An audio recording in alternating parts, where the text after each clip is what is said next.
Hello, my name is Paul Davis. I'm 69, a Baltimore native, now living in southern Iowa, proud father of 5. I've had no military experience. I'm not a political activist. I've never knocked on doors. But an inner voice prompted me to make this video. I'm done ranting on social media. After this video, I am done. In a handful of days, we will have elected a new president of the United States.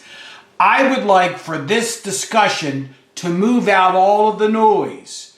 Stormy, Mueller, Russian interference, Hunter's laptop, a sexual misconduct verdict, a presidential team that hid the actual health from the American people on Joe Biden, and the suggestion that this VP was elevated to the top of the ticket unconstitutionally.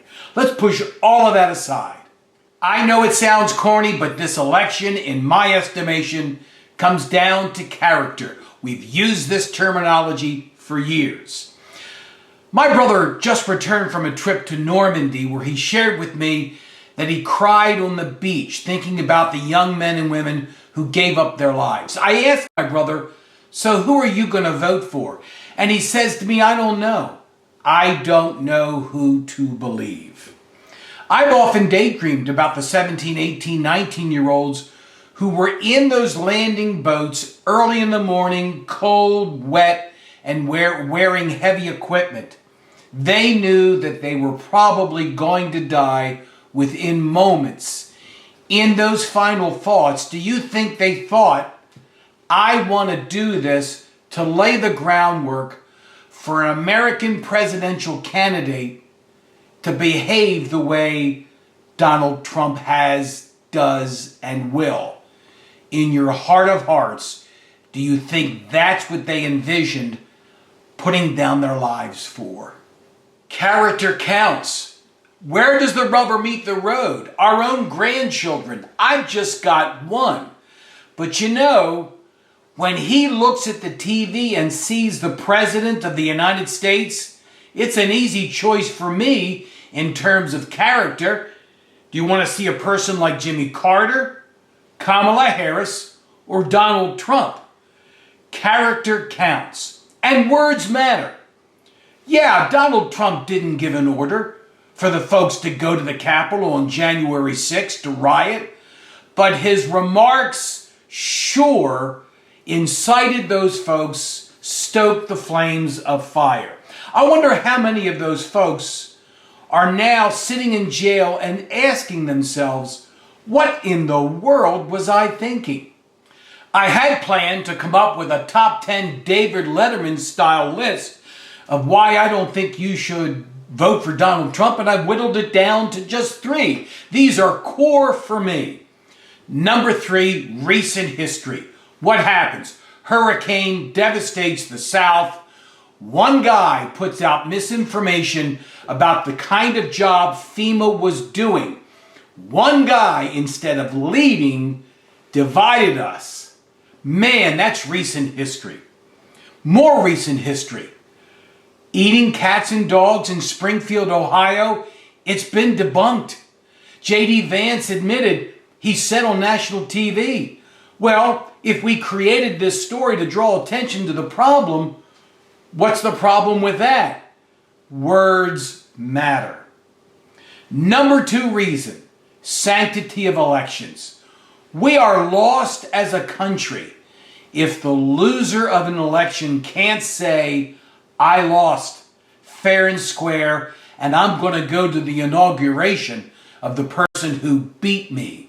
That used to be the tradition in our country. Our elections were sacred and we could trust them. When did that change? And reason number 1, not to vote for Donald Trump. Animosity and angst. 8 years ago it started. Families could no longer have Thanksgiving dinner together because they couldn't talk about what was going on. America has been doing Thanksgiving with families for eons. Republicans, Democrats. But when did it start? that we could no longer have good dialogue, safe, kind dialogue in this country.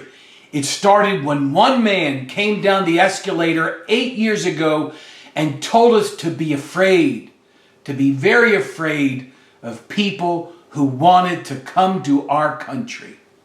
You say Kamala Harris is not qualified to be president? Who the heck is?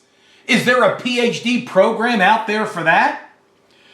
Character counts. If Kamala carries herself with grace, humility, dignity, and honesty, that's more than half the battle from where I sit, because the world is watching. Let's separate fact from fiction. The U.S. economy is still the envy of the world. Inflation is down and still diving. Wages are up. Unemployment is at historic lows. You need to do some homework and look at it. Go back to Normandy 50 years ago. Had I been in one of those boats landing on the beach, I would have cried out for my mother. I would have wept in fear. In the movie Saving Private Ryan, Army Captain John Miller lay dying. He pulls Private James Ryan close and says, "Earn this. Earn this."